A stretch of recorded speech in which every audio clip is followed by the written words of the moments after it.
Selamat pagi dan salam sejahtera bersama saya Rita Alesius Malik dalam Berita Pagi Sabah edisi Sabtu 22 Mei 2021. Berita dimulakan dengan perkembangan banjir. Jumlah penduduk terjejas banjir yang ditempatkan di Pusat Pemindahan Sementara PPS di daerah Tenom dan Beaufort meningkat kepada 2,789 orang setakat 8 malam tadi berbanding 2,599 4 petang semalam. Penduduk berkenaan ditempatkan di 19 PPS di Tenom dan 2 PPS di Beaufort. Menurut infografik Jawatankuasa Pengurusan Bencana Negeri Sabah, Tenom mencatat jumlah penduduk terjejas banjir paling ramai ditempatkan di PPS iaitu 2,363 orang dari 33 buah kampung. PPS Dewan Seri Ontoros menempat penduduk paling ramai iaitu 476 penduduk, Rumah Kebudayaan Anggalor 226, PPS Rumah Kebudayaan Maugus 201 dan Masjid Paal Seberang 185 orang. Di Beaufort pula seramai 426 penduduk melibatkan 110 ketua isi rumah KIR dari 68 kampung ditempatkan di 2 PPS iaitu 238 orang di Dewan DSP Muhammad Dun Banir dan 188 di Dewan Selagon. Daerah Tenom dinaiki air susulan hujan lebat berterusan pada lewat petang Rabu yang turut menyebabkan paras air di Beaufort yang dinaiki air sejak Ahad lalu kembali meningkat.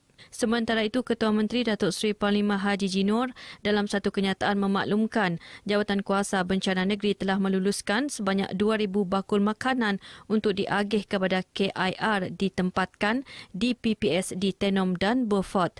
Menurut Ketua Menteri, kerajaan akan mendapatkan bantuan pengangkutan udara pasukan keselamatan termasuk PDRM dan ATM bagi penghantaran makanan ke kawasan terputus hubungan. Penghantaran bantuan banjir kepada penduduk terjejas khususnya di Tenom menggunakan khidmat helikopter merupakan antara usaha kerajaan negeri memastikan penduduk terbabit menerima bantuan yang disediakan walaupun kawasan mereka terputus hubungan akibat banjir.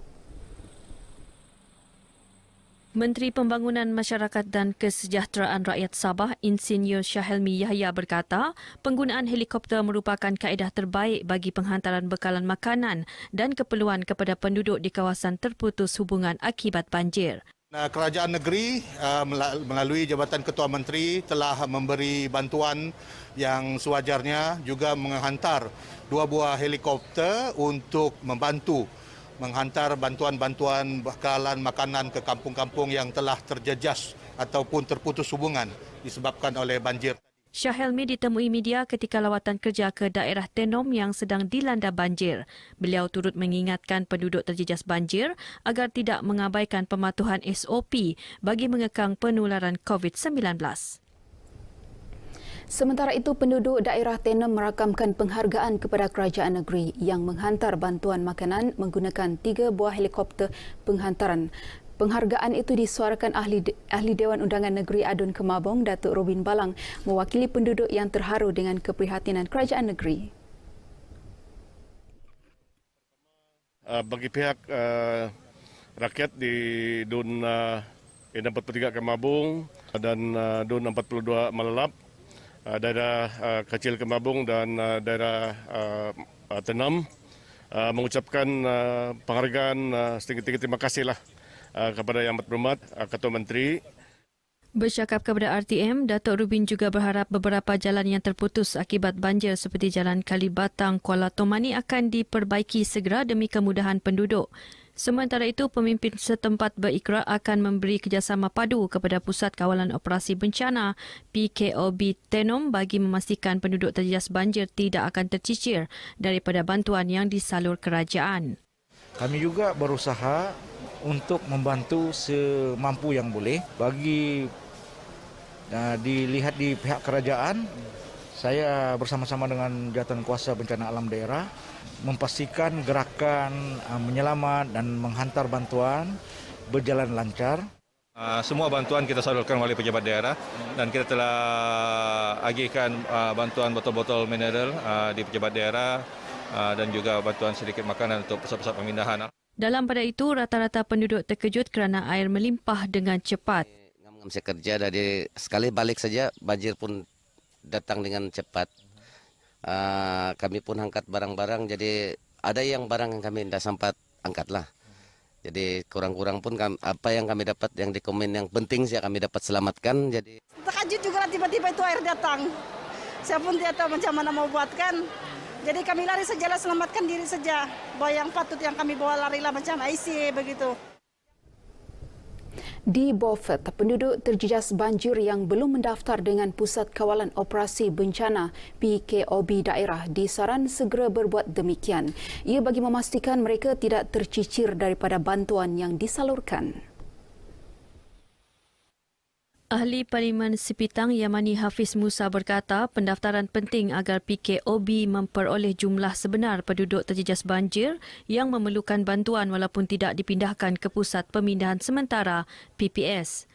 Perpindahan ini masih lagi dalam keadaan terkawal. Banyak yang lebih selesa berpindah ke rumah keluarga. Tapi mana-mana yang mereka dewan itu kita akan beri bantuan yang sebaiknya lah kepada mereka yang mendaftar di dewan dan dengan pejabat daerah. Beliau memberitahu RTM semasa tinjauan banjir di beberapa buah kampung di Beaufort bersama Ahli Dewan Undangan Negeri Adun Lumadan, Ruslan Muharam. Dalam pada itu, Ruslan berkata kerja-kerja pembersihan sungai api-api di Lumadan dijalankan berterusan bagi mengurangkan risiko banjir besar. Pada tahun lepas kita telah pun membersihkan sungai api-api sepanjang 3.5 km dan memang mempunyai kesan yang sangat baik. Kita telah pun berbincang dengan DAJPS akan kita bersihkan lagi sungai api-api itu sepanjang 4 km. Sebelum ini, sungai api-api sering melimpah terutama ketika hujan berterusan sehingga menyebabkan banjir besar di kawasan Lumadan. Beralih kepada perkembangan COVID-19, pelaksanaan sekatan rentas daerah di Sabah akan diawalkan berkuat kuasa Isnin hingga 7 Jun 2021 tertakluk kepada kajian semula. Keputusan itu dibuat berikutan jumlah kes COVID-19 di negeri ini kembali merekodkan 3 angka sejak 3 hari lalu. Dalam kenyataan Menteri Kerajaan Tempatan dan Perumahan Sabah, Datuk Seri Panglima Masidi Manjun, pelaksanaan sekatan rentas daerah itu bertujuan mengawal pergerakan dan jangkitan antara daerah dalam zon merah dan jingga ke daerah-daerah lain. Kota Kinabalu, Penampang dan Putatan dikategori sebagai satu daerah. Dalam pada itu, sebanyak 144 kes baru positif COVID-19 direkodkan semalam, menjadikan jumlah keseluruhan kini 60,053 kes. Tiada kematian atau kluster baru dilaporkan semalam. 55 kes berpunca dari saringan kontak rapat, 24 saringan bergejala, 55 dari kluster sedia ada serta 10 kes dari lain-lain kategori. Manakala seramai 62 pesakit sembuh menjadikan jumlah kumulatif sembuh kini 58,606 orang. Sementara itu, 725 pesakit sedang menerima rawatan iaitu 318 orang di hospital dan 407 orang di pusat kuarantin dan rawatan berisiko rendah awam. Dalam kenyataan sama, Datuk Masidi turut memaklumkan Perintah Kawalan Pergerakan diperketatkan PKPD akan dikuatkuasa di Kampung Pagar Sungai Imam Tawau bermula 23 Mei hingga 5 Jun.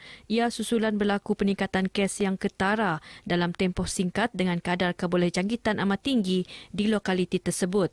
Sehingga kini KKM telah melaksanakan 35 ujian saringan dan 24 daripadanya disahkan positif COVID-19.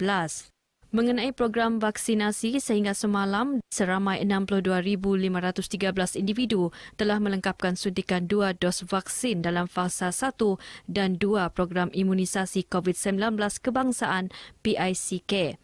Manakala 107,860 individu sudah menerima suntikan dos pertama melalui fasa 1 dan fasa 2 PICK. Sementara itu, seramai 501,899 orang telah mendaftar sebagai penerima vaksin.